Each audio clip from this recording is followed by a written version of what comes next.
nung hearing ng BICAM, wala ka. Hindi ka nagmeow-meow diyan, 'di ba? Hindi kayo nagpupuputak diyan, 'di ba? So isa lang ibig sabihin nito, mga kababayan, 'di ba? Oh, propagandista eh. Mahilig sa propaganda. Ngayon wala nang sense, wala nang sense. Kung tutusin, kung iaano pa yan nila, 'di ba? Hahabulin pa nila, wala na, napirma na BICAM eh. 'Di ba? Napirma na BICAM, naging gaan na. Ngayon ang gagawin nila diyan, papalabasin na naman nila. Nakurap ang budget na yan. Puta rages, wag na tayo mag-budget. 'Di ba? Wag na tayo mag-budget. Ganun lang kasimple 'yon. Wag na mag-budget ang Pilipinas, puta. Marami rin pala kayong nasasabi. 'Di ba? Marami pala kayong 'di ba? Aimee. O 10 ng 10 ng aliporis mong hindot. 'Di ba? Wala naman palang wala naman palang nangyayari, 'di ba? Oh. Kasi kahit na anong gawin ng ating Senado, ng ating Kongreso, ng ating mahal na Pangulo, kahit sinong Poncio Pilato pa yan, kung merong mga ganitong klase ng politiko na salot sa lipunan, salot ito, si Aimee, salot yan. Yung mga na yan, nagngangangaw-ngaw, nagmiyaw-meow ngayong na to, ngayong budget na to, yung mga nagngangangaw-ngaw na yan, mga salot yan. 'Di ba? Salamat Mama Carmelita. Kasi 'di ba, nakapundi na 'di ba? Hindi maintindihan sa inyo. Naandyan yung budget, 'di ba? Naandyan yung budget, hindi nyo tinuligsa nung ginagawa nyo yung budget. Ngayon natapos yung budget, ngayon kayo ngangangal. Kasi majority yan eh. 'Di ba? O di putay na, di ikaw magpangulo, Aimee, 'di ba? Ikaw magpangulo, putang ina mo, 'di ba? Hindi yung ngayon ka nagngangal. Tama itong si pangalan nito, si Senator Ping. 'Di ba, hindi nila kailangan ng nagmiyaw-meow sa Senado. Hindi ka nga umaate ng hearing eh. Tapos nagngangaw-ngaw ka, nagmiyaw-meow ka diyan sa social media, 'di ba? Totoo ito. Kaya ito ang matibay na ebidensya na kung gaano ka bobo itong si Aimee, mga kababayan. Gaano ka tanga itong tao na ito. 'Di ba? Gaano ka boba. Oh. Shoutout Madika. Ayan, shoutout po. 'Di ba? Hindi na lang dapat 'di ba, nag-budget kung ganyan rin lang kayo, 'di ba? Hindi na lang dapat kayo bumoto ng budget. Kasi ang gusto mangyari ni Aimee ito po, mga kababayan. Okay? Ang sabi ni Aimee, gusto niya siya masunod. Gusto niya yung infrastructure wag kaltasan. Gusto niya yung flood control wag bawasan. 'Di ba? Dahil kailangan daw ng ating bayan. Kailangan ba ng ating sambayan ng Pilipino o kailangan nyo lang? 'Di ba? Kailangan lang nila, mga kababayan, kasi sila ang kumikita diyan, di tayo. Hindi naman tayo kumikita sa infrastructure, may kinikita ba tayo diyan? Wala. Sa flood control, may kinikita ba tayo diyan? Wala. Tingnan niyo, baha-baha tayo eh. Oh. Kaya gustong-gusto ng kampo ng mga Duterte, ng Duterte Block, na wag tapyasan ang DPWH project, ang infrastructure at ang 'di ba, si Aimee Marcos, Marcos tuloy. Aimee Duterte po. Si Aimee Duterte ang mismo nagsabi. Ang nag-question, kauna-unahang nag-question kay Vince Dizon regarding sa budget ng DPWH. Remember that. 'Di ba? Tapos ngayon gusto mo, 'di ba? Gusto mo wag mawalan ng budget. Ang infrastructure saka ang flood control. Pakinggan nyo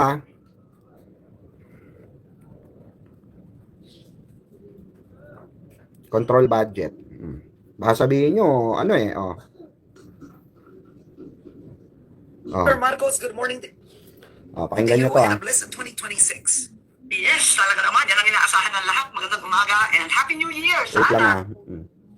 Ay naku, marami akong comment, ayoko makipag-disagree, pero the reality is, the claim that it's the cleanest is prone to challenge. It's certainly the sneakiest. Kumbaga, yung pork, pinagdadagdag, pinarte-parte, at pinahabahagi, pero kahit giniling pa yan, ang pork, baboy pa rin. Kaya very fatty po ang budget natin. We can see that, as commented by so many, unang-una, the foreign assisted projects, which are the large projects that we so direly need.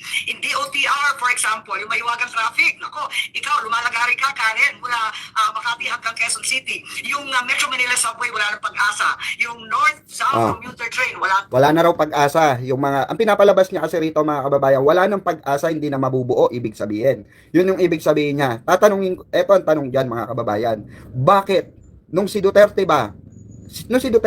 yung sinasabi niyang kaalyado niya, na si Digongyo, may natapos ba na proyekto ni isa? Ni isa, pusang gala, ni isa may natapos bang infrastructure? Andun nakatiwangwang sa Maynila. Nakatiwangwang mga kababayan. Oh. Nandun yung sa Sultan Kudarat, yung mga nakatiwangwang na tulay. Oh. Nandun sa sa Davao Oriental, Davao City, mga hindi natapos na project ng build. Oh. Yung ba natapos, Aimee, 'di ba? Yung ba natapos?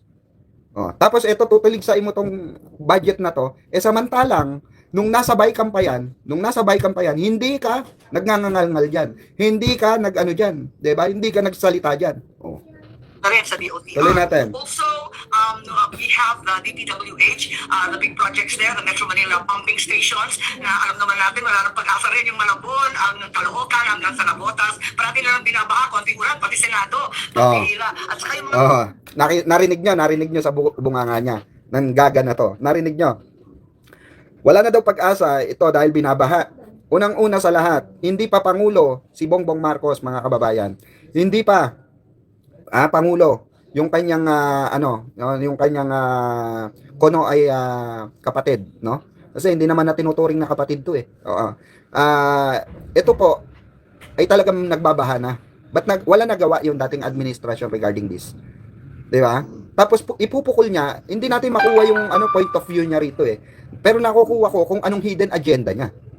Kung bakit niya sinasabi to. To stabilize, okay? To stabilize na isisi lahat kay Marcos or sa administrasyong Marcos yung pagbaha. Yun yung point of view niya rito. Yun yung nakikita kong hidden agenda niya rito. Yun yung gusto niyang iparating sa taong bayan. 'Di ba? Pero kung iisipin natin mabuti mga kababayan, yung sinasabi nito, katangahan eh. Katangahan po. Wait lang. Charge lang natin. Tuloy natin. Tulay, Cavite to Bataan. So these huge infrastructure projects that garner enormous commitment funds. Nagbabayad tayo dyan eh, para lang hawakan yung pera. And syempre, nakakahiya. Para naging balasuba sa Pilipinas, ayaw natin magbayad. So all these funds have been set aside. And ano ang linagay? Ito na nga, ang mga porky. Ito na yung mga giniling na taba na nagmula sa mga FMR. Ayan, very nice. Ako talagang advocate for agriculture. And yet, itong FMR, Farm to Market Road, more than double. Ibig sabihin, talagang naging farm-to-pocket road kaya. At saka yung mga ayuda, kadami-dami namang ayuda. Ano ba nangyari? At ako hindi ako against ayuda. We know that everyone needs a helping hand, particularly when there's a storm, a disaster, man-made or otherwise. Certainly, everyone needs a leg up. And yung AIX tupad, kaya lang, bakit lumobo ng ganyang kalaki? Ito ang tanong dyan mga kababayan. Ito ang tanong dyan. Kung ako magtatanong ako kay Aimee, kung ako magtatanong ako kay Aimee, bakit nagtataka kung bakit lumobo yung budget sa DOT nagtataka ka kung bakit nawala yung budget ng tawag dito infrastructure ng flood control. Ito ang tanong diyan kay Aimee, no? Bakit wala kang ginawa nung Baykam? As simple as that 'di ba? Bakit ngayon ka nagngangalngal at wala kang ginawa nung Baykam? Nagngangalngal ka ngayon noong napirmahan na ng Pangulo yung GAA para sa budget ng 2026. As simple as that 'di ba? Bakit hindi na lang ikaw sarili mo? Ipresenta mo yung sarili mo. Pwede bang ako na lang gumawa ng budget? 'Di ba? Kasi parang ang pinapalabas niya rito, siya magaling eh. Magaling siya.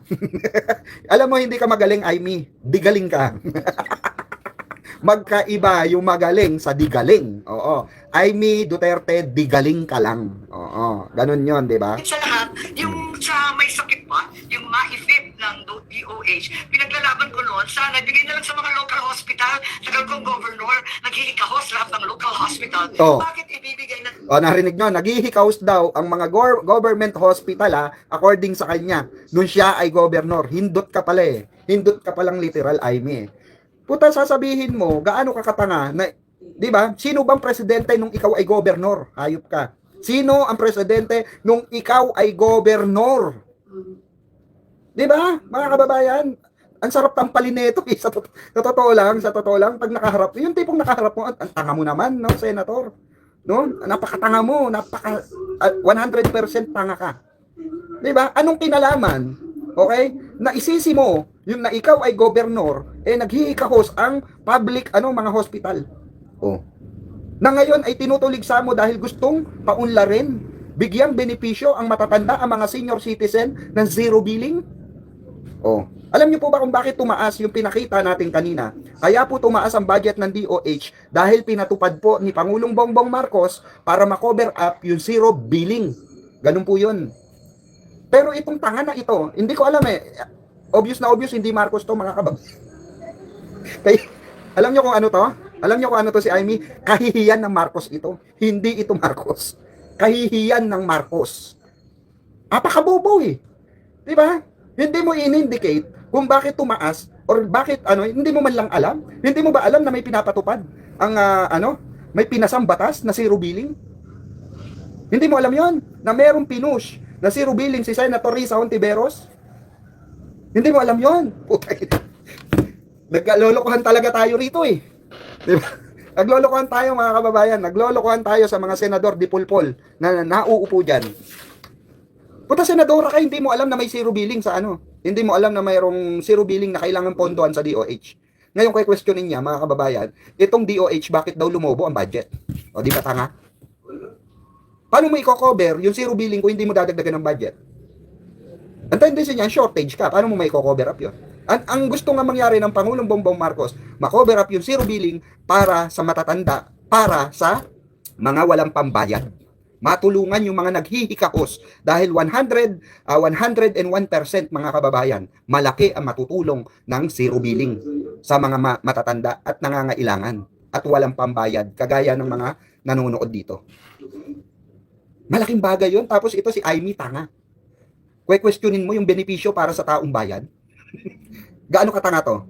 Sabi ko nga sa inyo, hindi Marcos ito. Ito ay kahihiyan ng Marcos, si Amy napunta sa Marcos. Hindi ko alam ba't inampun to eh. No, ba't pumayag si Apo Lakay, inaampunin to eh. May Alzheimer na si Amy.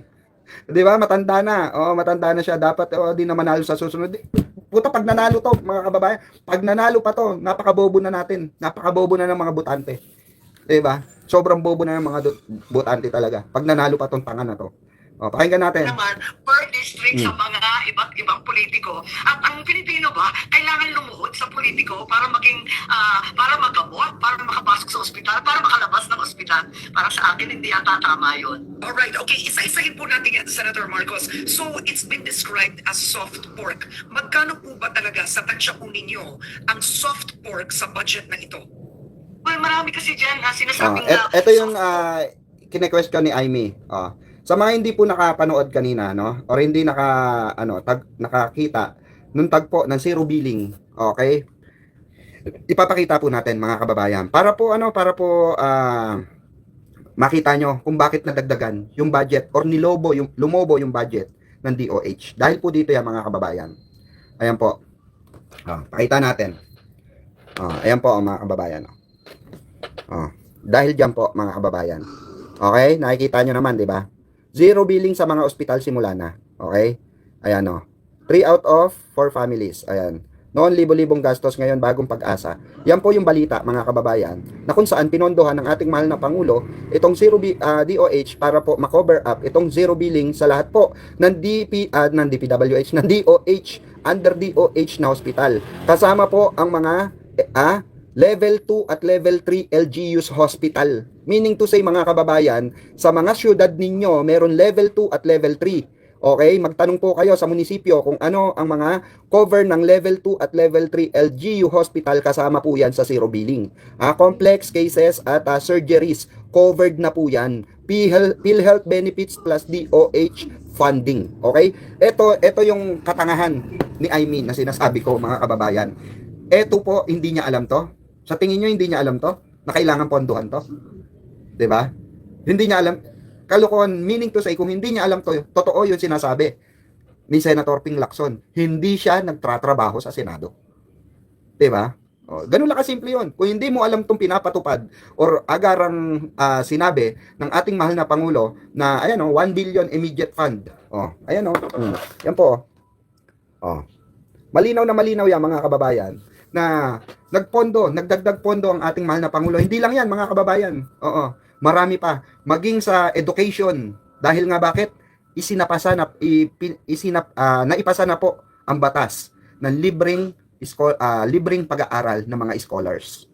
Okay? Libreng tawag dito, libreng tuition at tawag dito libreng allowance para sa mga mag-aaral, para po sa mga scholars. At ang nagpasa po niyan, ang author po niyan, principal author niyan ay si Bam Aquino, nakakaupo pa lang. Asa na sila Marcoleta? Ito kakaupo pa lang, oh. Nakapagpasa na agad ng makabuluhang batas. Asa na sila Robin Padilla? Asa na sila Bato? May natatandaan ba kayo na naipasang batas niya mga yan? Ng mga Duterte senator? Oh, asan si Bongo? Ano isa pa sa batas ni Bongo? Sige nga. Asan? Asan yung mga yan? 'Di ba? Yan yung pinondohan kaya lumobo ang budget sa DOH, sa DepEd at sa CHED, nagkaroon na rin ng budget ang CHED at nagkaroon na rin po ng budget ang DOT. Oh, at ang ating agriculture. Oh. Or may talagang out and out pork, yung mga ayuda. Kasi yung ayuda ang dami. Kaya nga nagtataka ako, ganyan kadaming ayuda. May eleksyon na naman ba? Pero kung tutuusin, unang-una may eleksyon ng farm. May eleksyon din ng mga barangay kapitan natin. Kaya huwag tayong makakalimot. And of course, alam naman natin, may schedule daw. The charges will be filed January 15. Babaklasin sa February 1 ang ICI. And by February 6, ayan na, dan. Alam na natin, impeachment. Ayan na naman, umpisahan na naman. Kaya nakaka-nervyos and abala talaga ako. Now, of course, the president has come out with a veto. A veto na kahapon. I don't have the gory details. But from what I gather, these are vetoes only to do with the unprogrammed. Maraming nagtatanong sa akin, ano ba yung unprogrammed na yan? Parang pinag-uusapan.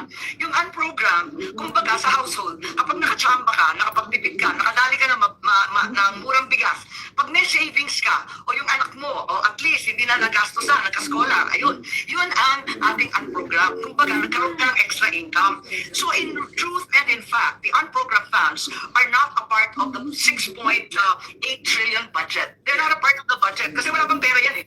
So, in fact, yung veto is no veto at all because not a single of the line items and programs and projects has been vetoed. Unprogrammed lang. Nakakatawa pa nga yung It does not exist yet. That's the Wala. best way to put it. It does not exist. Correct. Wala pang datug. Wala pang savings. Yun, just in case makachamba tayo. Ayun, parang gano'n. Kaso ngayon, ang nakakatawa, yung nakita ko, yung assistance to government-controlled and owned corporations, kung tutuusin, bakit tatanggalin yun? There's no need to veto that. Dahil that's just an accounting effort. It's from one government corporation to the national government. Parang iba na lang sa listahan. Ililipat mo lang yun eh. Ba't mo i-veto yun? Accounting error lang yan. Kumbaga, accounting magic lang yan. The same has to do also with the DTI CARS program. That's our automotive effort under the DTI. May utang tayo dyan sa Toyota, di ba pang investor? And the utang is a tax incentive. So once again, there's no cash outlay. There's no need to veto because all you're doing is writing down, teka, they are qualified to get the following incentives. So nag-aaral na ako sa veto, nakakatawa eh. So are you saying this is just for show? These are token vetoes? Well, I'm just saying that there's no veto at all. Nothing was vetoed among the pork giniling. Kompleto yung giniling natin. Andiyan pa rin yung farm-to-market program, the completely untested school building program, which as you know in the past, talaga naman 22 classrooms lang sa isang taon. Yeah, Bakit under the naman tapos bibigyan mo ng 85 billion. Nagulat naman ako. Sabi ko nga, hindi ba dapat i-pilot muna yan? Tapos pag tinignan mo yung listahan ng mga, hindi ko naman pinamaliit, pag tinignan mo yung listahan ng mga NGO, yung iba pa, parang yung iba affiliated sa politiko, wala naman experience. Alam nyo ba yung sinasabi ni 22 classroom, which is totoo naman talaga, ang baba ng 22 classroom, di ba? Kahihiyan, no, ng DepEd sa mahabang panahon, no, sa kasaysayan. Dahil alam nyo po kung bakit? Dahil di ba, nagkaroon po ng issue sa DepEd project. Nagka-issue po ng budget issue si Sara Duterte sa DepEd. 'Di ba? Ito, hindi niya in-highlights 'yun ha. Ako mag-highlights. Tayo mag-highlights dito. Yung 22 project po, okay, na na-build na school, okay, yung mga classrooms, okay? Yan po ang pinakamababa sa kasaysayan. Bakit po? Dahil po ipinatigil ng ating mahal na pangulo during okay, impeachment complaint regarding sa confidential fund ni Sara Duterte na yung budget na supposed to be para sa mga schools program, para sa mga mga kabataan, 'di ba? Para sa mga student na napag-alaman sa investigasyon na merong mga ghost student na binibigyan ng ng allowance. Kono ay binibigyan ng allowance sa K-12, K-11 to K-12, binibigyan ng allowance pero ghost pala yun. Kaya po natigil ang proyekto ng DepEd, pinatigil ng ating Pangulo, at nung kasalukuyang pinatigil yon, ang record po ay 22 lamang. Okay? Malinaw. Kasi hindi niya nilinaw eh. Tirada siya ng tirada nang walang paglilinaw. Walang highlights. 'Di ba? Ganon kasi, alam nyo, pagka mga kritiko, pagka mga demolition job, ganyan ang atake ng mga nagde-demolition job. Ganyan po ang atake nila. I-highlights lang nila, questionin lang nila yung mga nangyari. Pero hindi nila i-highlights diyan, bakit nga ba 'yun nangyari? Tama, mali. Ganun po kaliit ang utak nitong tao na to. Itong senador na ito. Rice farmer lang ba yan sa RSPS? O paano yung fisher folk na mas mahirap pa? Magulo. And then they added pa, eto nga, yung AX na sa BICAM, naging 64 billion. Yes, from a tumaas. 27. Tumaas. Yeah. Oo, tumaas. More than double. Kaya, 250% nagulat ako. Sabi ko, ako ang promotor ng AX kasi malaking tulong. Pero, eto na naman tayo. Saan na naman mapupunta yan? Kasi nagamit yan sa politika. Kaya napipilitan ka tuloy to become very malicious. Because it was... Sa kanya, sa bibig niya mismo, 'di ba? Sa bibig niya mismo nanggaling, sa kanya nanggaling. Sa kanya mismo nanggaling, 'di ba? Sa kanya mismo nanggaling yung proyekto na 'yon. Pero nagagamit daw sa politika. Ngayon, alam mo pala na nagagamit sa politika, bakit ka pa gumawa ng ganyang proyekto? Common sense. Sentido común. Hindi mo ba napag-aralan yan bago mo i-push yung proyekto na yan? Hindi mo ba alam na magagamit yan ng politikong kagaya mo? 'Di ba? Hindi mo ba alam 'yon? I'm sure alam mo 'yun. Alam mo 'yun, 'di ba? Imposibleng hindi mo alam 'yun. Alam mo 'yun dahil ikaw nga mismo nagsabi, 'di ba? Ikaw ang gumawa niyan, proyekto na 'yan. Pero ang sabi niya is kaso nagagamit ng politika, ng politiko. So meaning to say, alam mo nagagamit mo rin.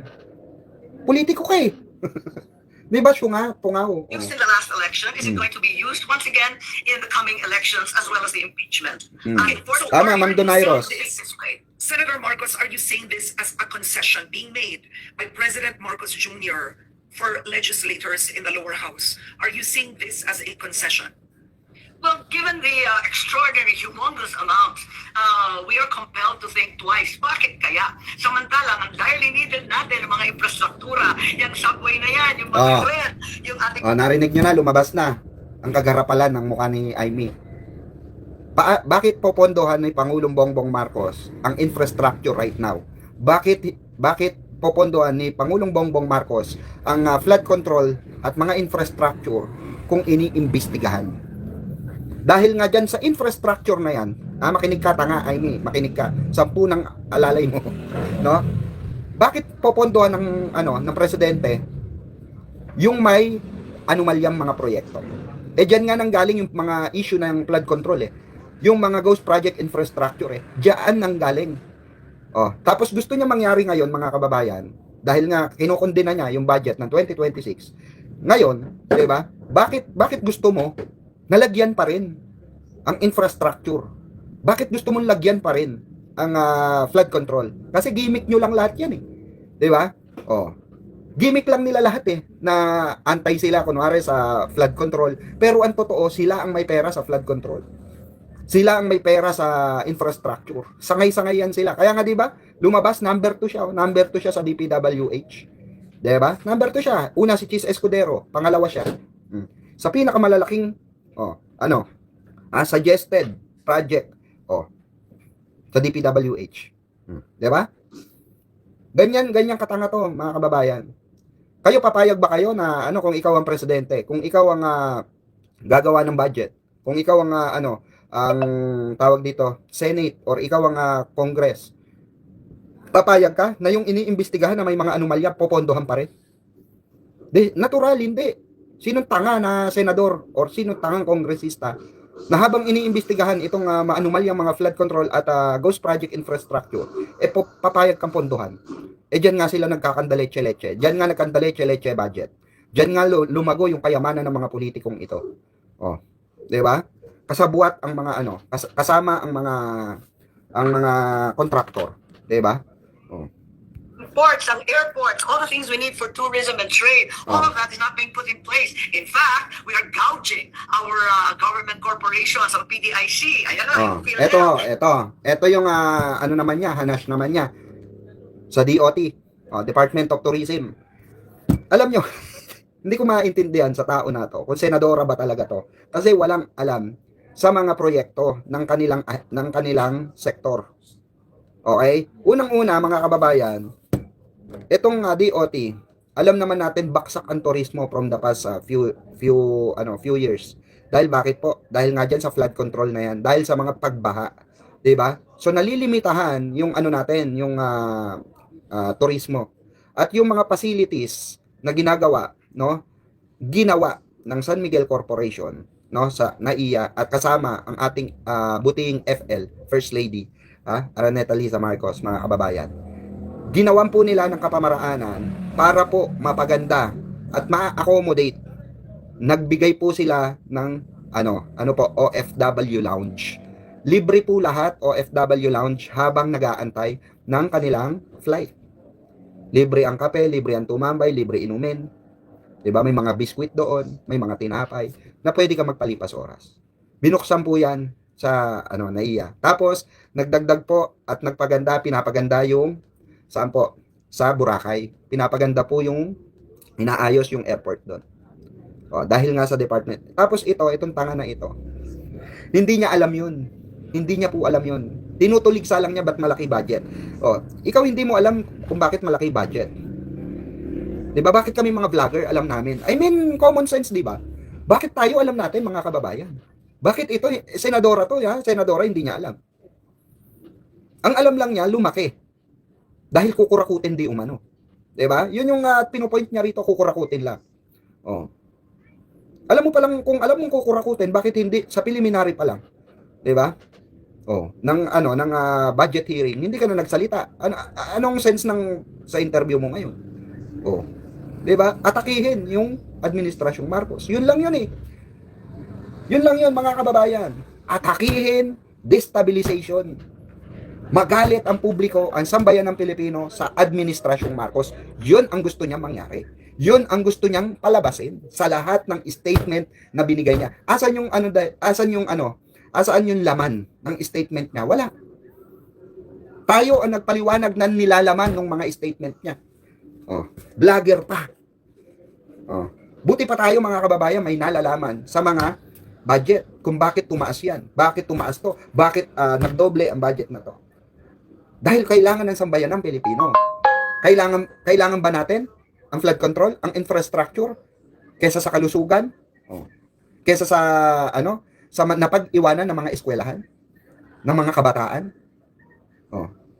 Kung ako papipiliin mo ako natural, papabor ako para sa mga senior citizen na nangangailangan ng libreng gamot, libreng pagpapagamot. Mas pabor ako na makinabang ang mga estudyante sa libreng gamit, sa libreng mga kagamitan sa eskwelahan at mga allowance ng mga scholars at ng mga ng mga nasa K11 at K12. Kesa diyan sa maanumalyang flood control at infrastructure na pinopoint ni Jaime Duterte na na kailangan pondohan at hindi mawalan ng pondo. Di ba tanga? So ayun, mga kababayan, maraming salamat. Nakaka 1 hours na tayo may get. Actually, 1 oras lang dapat ako. Pero maraming salamat sa nakalipas na 1 oras na pagsama nyo sa atin dito sa aking munting channel, Birador Pico at your service. Magsama-sama po tayo sa mga susunod na araw at susunod na live stream natin. Di ba? Ayan ako, mga trolls, mga trolls ng DDS, ng mga DD-list tanga, nandiyan na naman sila. At iisa ang pattern ng sinasabi nila, bayaran ka. Bayaran ka, Ayan, gusto niyang, lituhin ang mata ng tao. Kaya nga Ma'am Donairos kaso tayo matalino tayo Hindi naman tayo kagaya ng mga DD-list na tanga, bobo. Pag sa debate, walang masabi. Tanga So once again, mga kababayan, magkita-kita tayo for another video. Ito po ang inyong lingkod, Birador Pico at your service. Salamat, mga kabengador, mga kabirador. Watch out our live streaming in Bengador. Araw-araw po yan. Maraming salamat, guys. Gangster, we do that better than anybody. I bet you got it twisted, you don't know who to trust. So many player hating niggas trying to sound like us. Say they ready for the front, but I don't think they know it. Straight to the depths of hell is where them cowards going. Well, all you still down, nigga, holler when you see me. And let these devils be sorry for the day they finally free me. I got a caravan of niggas every time we ride. Hitting motherfuckers up when we pass by. Until I die, live the life of a boss player.